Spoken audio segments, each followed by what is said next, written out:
Quero cumprimentar a todos nesta hora com a paz do Senhor Jesus. Nós vamos estudar, meditar, refletir em uma passagem da Bíblia que está na carta de Paulo aos Gálatas, no capítulo 5, o verso de número 22, que declara-se assim: Mas o fruto do Espírito é amor, gozo, paz, longanimidade, benignidade, bondade, fé, mansidão, temperança. O apóstolo Paulo, ensinando a igreja que estava na Galácia, a igreja aos Gálatas, nessa carta, ele fala do fruto do Espírito. Porém, ele aponta 9 virtudes que compõem esse fruto do Espírito. Ele fala de amor, ele fala de gozo, que é a alegria, da paz, ele fala da longanimidade, que é a paciência, ele fala da benignidade, da bondade, da fé, que é a fidelidade, ele fala da mansidão, ele fala da temperança, que é o domínio próprio. Isso nos mostra que aquele que tem o Espírito Santo do Senhor, ele tem essa virtude ativa na sua vida. Ele tem amor, ele tem paz, ele tem paciência, ele tem benignidade, ele tem bondade, ele tem domínio próprio. Ou seja, ele é alguém que é portador de um único fruto com 9 virtudes. Mas para nosso entendimento hoje, nós vamos falar acerca do primeiro ou da primeira virtude que compõe esse fruto do Espírito, que é o amor. A vida do cristão, ela é composta, ela é determinada pelo amor. O amor é a mais elevada qualidade cristã. Em 1 Coríntios, capítulo 13, verso 13, nos mostra que nós devemos sobrepor todas as relações da vida com o próximo e com Deus. Veja aqui 1 Coríntios capítulo 13, verso 13, o apóstolo Paulo, ele escreve assim: Agora, pois, permanecem a fé, a esperança e o amor. Estas três, mas a maior destas é o amor. Veja que ele diz: fé, esperança e amor. São 3 pilares da vida cristã. Mas ele aponta dizendo que o maior destes é o amor. Quando nós olhamos para a palavra do Senhor e vemos de Gênesis a Apocalipse, toda a palavra ela se resume numa coisa só, no amor. Veja que João 3,16, ele fala acerca do amor de tal maneira, o amor de Deus para com a humanidade. A palavra diz: Deus amou o mundo de tal maneira que deu seu Filho unigênito, para que todo aquele que nele crê não pereça, mas tenha a vida eterna. Então o amor é o centro da palavra. Por amor Deus amou a humanidade, por amor Jesus se entregou no Calvário, por amor o perdão veio. O amor é a maior virtude de todas e essa permanece para sempre. Isso devendo sobrepor todas as nossas relações da vida com o próximo e com Deus. Mateus 22, 37 ao 39, ele declara assim: Jesus disse-lhe: Amarás, pois, o Senhor teu Deus de todo o teu coração, de toda a tua alma e de todo o teu pensamento. Este é o primeiro e grande mandamento, e o segundo, semelhante a este, é: amarás o teu próximo como a ti mesmo. Então vejam, o próprio Senhor Jesus está falando acerca do mandamento. Perguntaram para Cristo: qual é o grande mandamento da lei, mestre? E ele citou exatamente esse: amarás, pois, o Senhor teu Deus de todo o teu coração, alma e pensamento. Então há um dito que se diz assim: Deus conhece o meu coração, mas Deus quer o coração, a alma e o pensamento. Então todo o nosso ser, ele deve amar o Senhor acima de todas as coisas. E só explicando melhor, amar, a prática do amor, a demonstração, não é apenas dizer eu te amo, mas o amor se faz nas evidências. O amor, ele é demonstrado nas atitudes, nos atos. Então, o amor é uma demonstração daquilo que nós temos. Então, se o homem de Deus, a mulher de Deus tem o Espírito Santo, a virtude do fruto amor tem que estar nele. E o amor a Deus acima de todas as coisas. Quer dizer que amar a Deus acima da minha vontade, do meu próximo, do meu semelhante. E semelhante a esse, ele está dizendo: amarás, pois, o teu próximo como a ti mesmo. O que o texto está dizendo é o seguinte: da mesma forma como eu não quero fazer mal a mim, eu amo a minha pessoa, eu não vou me prejudicar, eu também não vou prejudicar o meu próximo. Então, aquilo que eu vou fazer, eu não gostaria que fizesse contra mim, eu não vou fazer contra o meu próximo. Isso é demonstração de amor. É a característica, é a virtude do fruto do Espírito Santo do Senhor. Há uma máxima no mundo que se fala assim: ame-se a si mesmo. Mas o próprio apóstolo Paulo, ele fala que no final dos tempos apareceriam os amantes de si mesmo, aqueles que eles olham para dentro deles e se acham o máximo, o tal, muita soberba, altivez, orgulho e assim vai sucessivamente. Não estou dizendo de amor próprio, porque amar a si mesmo é a mesma forma que amar o próximo. Mas quando o mundo diz ame-se a si mesmo, ele está dizendo rejeite o seu próximo, rejeite o outro. Não é esse o ensinamento bíblico. Então, o amor é a mais elevada qualidade cristã na vida do homem e da mulher de Deus. Em Romanos capítulo 5, verso 5, Paulo escreve assim: porquanto o amor de Deus está derramado em nossos corações pelo Espírito Santo que nos foi dado. Então, o amor de Deus, o amor que procede do Senhor, aquilo mesmo amor de tal maneira que Deus amou o mundo, ele só é derramado nos corações do homem pela pessoa do Espírito Santo que foi dado. Então, quem não tem o Espírito Santo, ele tem amor, mas não é aquele amor divino, é o amor de Deus. Ele ama seus filhos, ele ama seus parentes, mas não é o amor de Deus. O amor de Deus é diferente de tudo aquilo que esse mundo ensina como amor. Pois bem, vamos lá. Falando em amor, existem 4 tipos de amor. Exemplos de amor. Quando a palavra fala de amor, o mundo também fala de amor. Mas nós precisamos separar o que é o amor que a Bíblia está ensinando desses tipos de amor que existem. O primeiro tipo de amor, é chamado amor ágape. É o amor que é divino, procede de Deus. É o amor eterno, imutável, incomparável e perfeito. É o que nós lemos em 1 Coríntios 13, e todo o capítulo de 1 Coríntios 13, ele fala acerca disso. E é o que nós citamos em João 3,16, Deus amou o mundo. O amor ágape. Esse amor independe da cor de pele, nacionalidade, condição social, condição cultural, condição financeira, independe de qualquer questão, independe até da atração física. É o amor divino, é aquele que ama independente de qualquer circunstância ou situação. Também existe o amor filéu, é o amor fraternal, é o amor ao próximo, é o tipo de amor que identifica o ser humano como um ser social. É um amor que envolve afeição e amizade, ou seja, para com o meu companheiro, para com o meu amigo, para com o meu conhecido, para o meu semelhante, como disse. E o próprio Senhor Jesus, nos evangelhos, ele ensinou acerca desse amor fraternal, é o amor filial. O outro tipo de amor, como eu citei, são 4 tipos, é o chamado amor storge.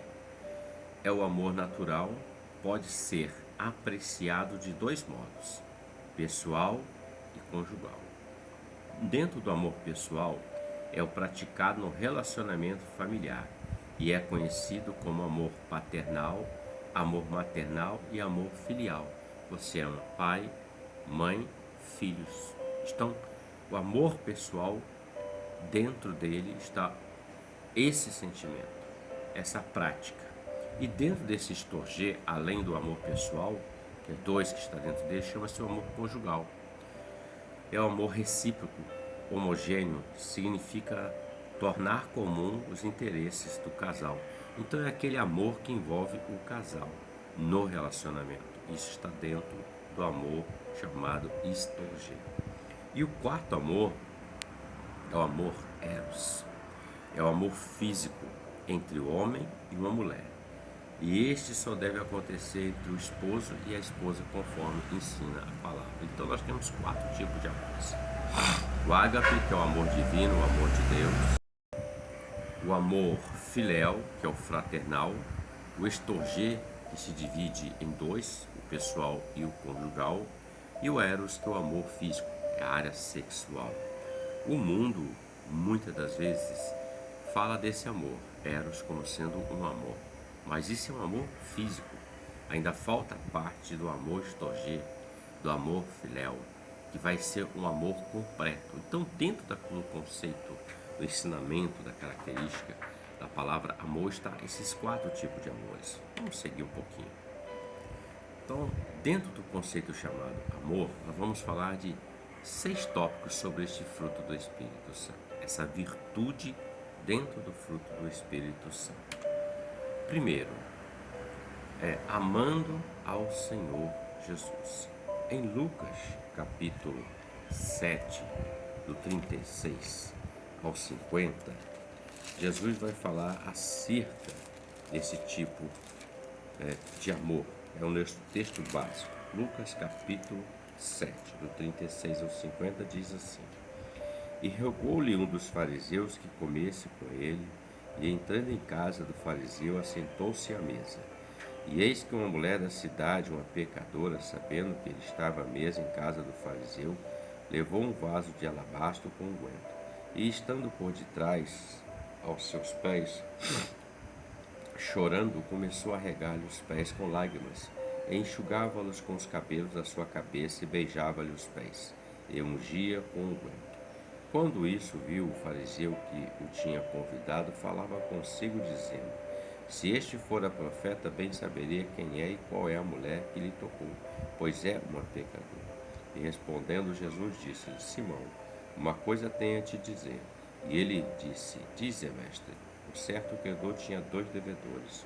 Um devia 500 dinheiro e outro 50.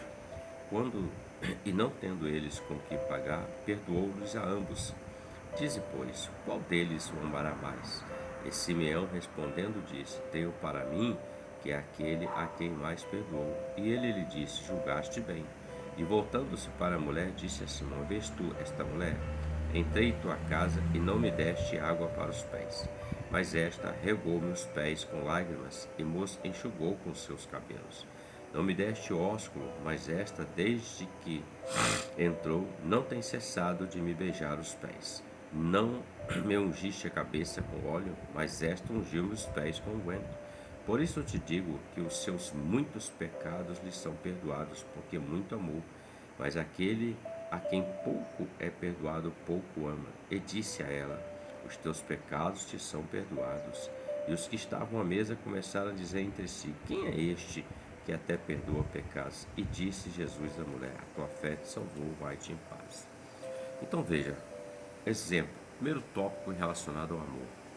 Amando a pessoa do Senhor Jesus.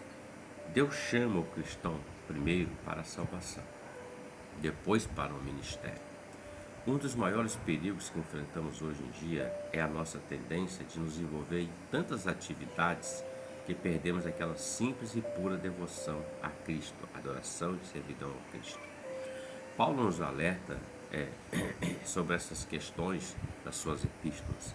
Deus quer que tenhamos profundo amor e entrega por seu Filho, o Senhor Jesus. Em João 14, 23, no Evangelho, está escrito assim: Se alguém me amar, guardará a minha palavra. Meu Pai o amará, e viveremos para ele, e nele faremos morada. Então, o primeiro tópico dentro do fruto, amor, virtude, amar o Senhor Jesus. Esta mulher amou acima de todas as coisas. Seguindo, segundo tópico, amar a família de Deus. João 13, verso 1 ao 17, nós vamos ler apenas alguns versos para o nosso entendimento. O verso 16 e 17 está escrito assim: em verdade vos digo que o servo não é maior do que o seu senhor, nem o enviado maior do que aquele que o enviou. Agora que sabeis estas coisas, bem-aventurados sois se as fizerdes. Amando a família de Deus. Quem é a família de Deus? É a igreja onde nós congregamos, onde nós adoramos, nós servimos a Deus, nós bendizemos o Senhor. Esta é a família de Deus. Então eu preciso amar a Cristo, eu também preciso amar a família de Deus. Em Hebreus capítulo 6, versos 10, está escrito assim: Deus não é injusto, Ele não se esquecerá da vossa obra e do amor que para com o seu nome mostraste, pois servistes e ainda servis aos santos. Olha que a palavra está dizendo: aquele que ama a família de Deus, Deus não se esquece dessa obra. Então, quando nós estamos na nossa congregação, adorando e servindo, esta é a família de Deus. Nós sejamos parte dessa família que é lavada e remida no sangue, que vai morar com Jesus na eternidade. Terceiro tópico, amar o próximo.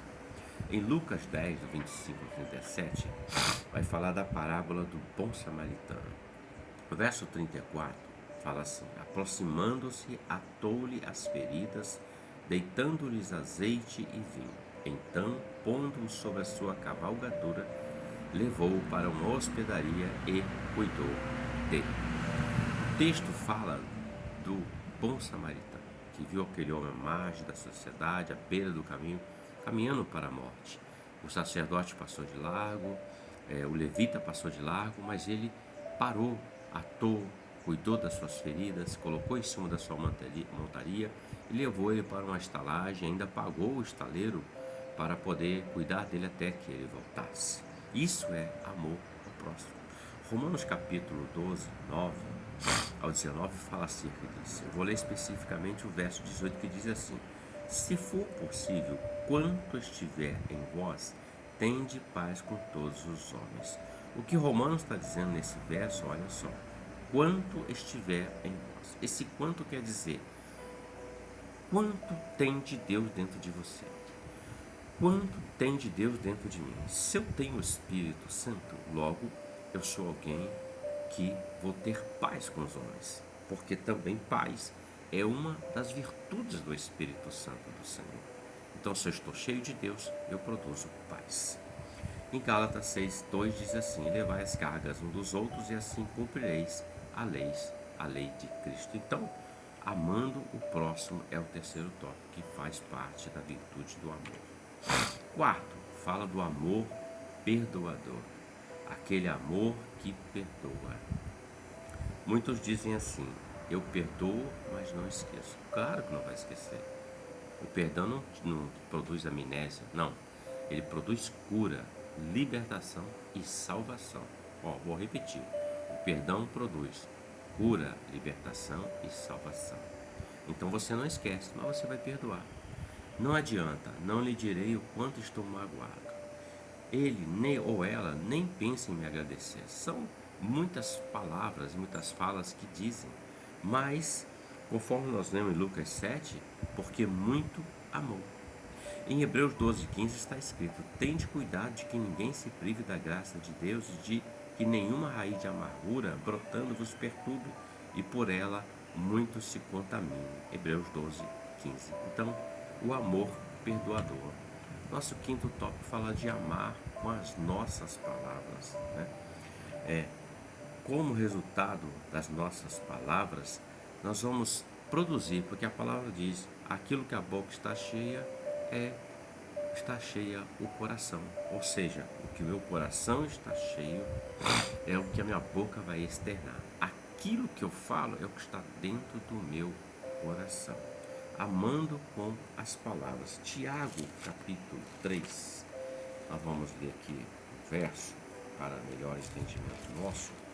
Ele fala acerca de amar com as palavras, acerca disso que, capítulo 3, do 1 ao 12. Meus irmãos, muitos de vós não sejam mestres, sabendo que receberemos mais duro juízo, porque todos tropeçamos em muitas coisas. Se alguém não tropeça em palavra, o tal varão é perfeito e poderoso para também refrear todo o corpo. Ora, nós pomos freio nas nossas bocas, nós pomos freio nas bocas dos cavalos para que nos obedeçam, e conseguimos dirigir todo o seu corpo. Vede também as naus que, sendo tão grandes e levadas de impetuosos ventos, se viram com um bem pequeno leme para onde quer que a vontade daquele que as governa. Assim também a língua é um pequeno membro e gloria-se de grandes coisas. Vede, quão grande bosque um pequeno fogo incendeia. A língua também é um fogo, como um mundo de iniquidade. A língua está posta entre os nossos membros e contamina todo o corpo e inflama o curso da natureza, e é inflamada pelo inferno, porque toda a natureza, tanto de bestas feras como de aves, tanto de répteis como de animais do mar, se amansa e foi domada pela natureza humana. Mas nenhum homem pode domar a língua. É um mal que não se pode refrear, está cheia de peçonha mortal. Com ela bendizimos a Deus e Pai, e com ela amaldiçoamos os homens, feitos à semelhança de Deus. De uma mesma boca procede bênção e maldição. Meus irmãos, não convém que isto se faça assim. Porventura deita alguma fonte de um mesmo manancial água doce e água amargosa? Verso 12. Meus irmãos, pode também a figueira produzir azeitonas? Ou a videira figos? Assim também pode uma fonte dar água salgada e doce? O que Tiago está ensinando é acerca de amar com a palavra. Às vezes se lançam palavras de maldição. Veja que Tiago fala que com a mesma boca nós abençoamos, glorificamos a Deus, mas amaldiçoamos o nosso semelhante próximo, que também é a imagem e semelhança de Deus, assim foi criado. Então já se disse que mais gente foi morta pela língua do que por todas as guerras na história da humanidade. O poder da palavra. No trabalho, na escola, no lar e até mesmo na igreja, queixas e reclamações já se tornaram um estilo de vida. Muitas pessoas murmurando ao invés de bendizer. Não amam com a palavra, estão amaldiçoando. A Bíblia descreve o próprio Satanás como grande acusador que fica na presença do Pai dia e noite apontando as faltas do homem. Então veja, queridos, como resultado da língua mal usada, a mal utilização dela, a palavra mal usada, como resultado disso, tanto o mundo como a igreja estão cheios de pessoas clamando por palavras de apoio e de amor. Parece-me que é mais fácil maldizer do que bem dizer. Vejam vocês, quando Israel estava às portas de Canaã e Moisés manda os espias a espiarem a terra, eles voltam depois de 40 dias. Dois desses espias, a saber Josué e Caleb, eles trouxeram um relatório positivo. Eles viram as mesmas coisas que os outros 10 viram, mas o olhar, as palavras de Josué e de Caleb eram diferentes dos outros. Os outros diziam assim: as cidades são fortes, muradas, homens de guerra, lá tem os gigantes e nós parecemos como gafanhotos diante dele, ou seja, pequeno, menor. É melhor nós voltarmos para o Egito. Olha o sentimento deles. Estavam às portas de Canaã, já tinham experimentado o maná, a carne, a nuvem, o sol, a água da rocha, as vestes que não se consumiam, os sapatos que não acabavam. Deus cuidando deles todos os momentos, os livramentos das questões. O mar já tinha sido aberto. No Egito foram 10 pragas e eles não foram alcançados por nenhuma. Então veja, eles já tinham experimentado tantas coisas do Senhor, já tinham experiência, mas eles preferiram querer voltar ao Egito, dizendo palavras contrárias. Mas Josué e Caleb diziam: não, vamos nos animar, Deus é conosco, o Senhor conosco, nós vamos vencer, nós vamos alcançar, nós vamos dar a terra E esses 10 homens infamaram toda aquela multidão, que morreu no deserto de 20 anos para cima. Ou seja, houve um juízo de Deus. Então, com palavras, a palavra doce, ela abranda, mas a palavra ríspida, dura, ela aquece o ódio, ela incita o ódio e a contenda. Então, é um momento de examinarmos essa questão. Às vezes se diz para o filho: você não presta, você não serve para nada, você não vai dar em nada. Muitos pais falam isso. Isso fala do poder da palavra, porque depois de Deus, no céu, a autoridade sobre filhos está sobre os pais. Então, que o pai e a mãe profere, essa palavra ecoa no mundo espiritual. E o adversário pega isso como uma brecha para trabalhar nessas circunstâncias. Então, amar com a palavra é importante, não apenas com um ato, mas com palavras também. Quinto ponto. Sexto ponto é o amor que permanece. Jesus predisse que nos últimos dias, por causa da crescente maldade, da iniquidade, o amor de muitos se esfriaria. Isso está em Mateus 24, verso 12. Hoje, no nosso tempo, um aumento desse amor frio pode ser encontrado tanto na igreja como no mundo. Muitas pessoas estão com o coração frio, já não tem mais o mesmo vigor, a mesma disposição do começo que tinham quando estavam com o Senhor. Todavia, a palavra, a Bíblia ensina que Deus é amor. Isso está em 1 João 4,16. E que os cristãos devem ser conhecidos pela manifestação de amor de uns para com os outros. É o que Jesus falou em João capítulo 13, do 34 ao 35. O capítulo 3 de 1 Coríntios define muito bem o amor e a sua prática e explora seu futuro na eternidade. Então veja, queridos, são 6 práticas, 6 tópicos que nós abordamos aqui. Poderiam falar de muito mais coisas que representam essa virtude. Primeiro, quem tem o Espírito Santo, ele tem a virtude do Espírito, tem o fruto, a virtude do amor dentro dele. Logo, primeiro tópico, ele ama a pessoa de Jesus, independente de qualquer coisa. Ele ama a família de Deus, que é a igreja do Deus vivo. Ele ama o seu próximo como a ti mesmo. Ele ata as feridas, ele deita azeite, ele deita vinho. Se for necessário, ele coloca sobre o seu animal de montaria. Ele tira do seu bolso para ajudar. Isso é amor ao próximo.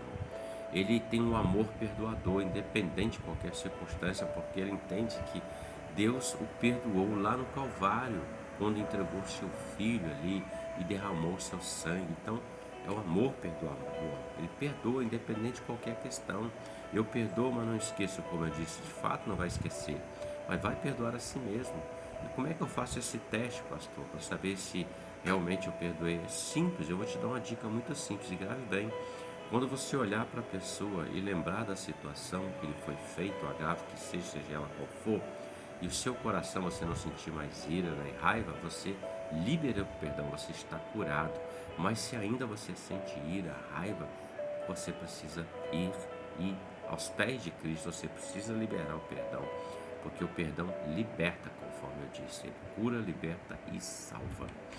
Amar com palavras. Então, a partir de hoje, bendize as pessoas. Como diz o salmista: bendize a minha alma ao Senhor, e tudo que há em mim, bendiga o teu santo nome. Ou seja, bendiz todas as coisas. Sentou-se à mesa para comer arroz, feijão, ovo. Glória a Deus, louvado seja o Senhor por essa refeição. Não tem nem ovo. Glória a Deus também do mesmo jeito. Bendiz o Senhor. A palavra que sai da sua boca e da minha boca, ela vai produzir. O próprio Deus vela pela sua palavra em cumprir aquilo que ele falou. E o amor que permanece, né? Não deixar um coração frio, mas deixar um coração aquecido pela palavra do Senhor. Concluindo, ninguém jamais viu a Deus, mas se amarmos uns aos outros, Deus está em nós é aperfeiçoado o seu amor. Isso está em 1 João capítulo 4, verso 12. Reflita sobre isso. Veja de novo o estudo, ouça, confira na palavra, olhe para o seu interior e receba de Deus a cura, a libertação e seja renovado por esta palavra. Que Deus te abençoe em nome do Senhor Jesus. Amém.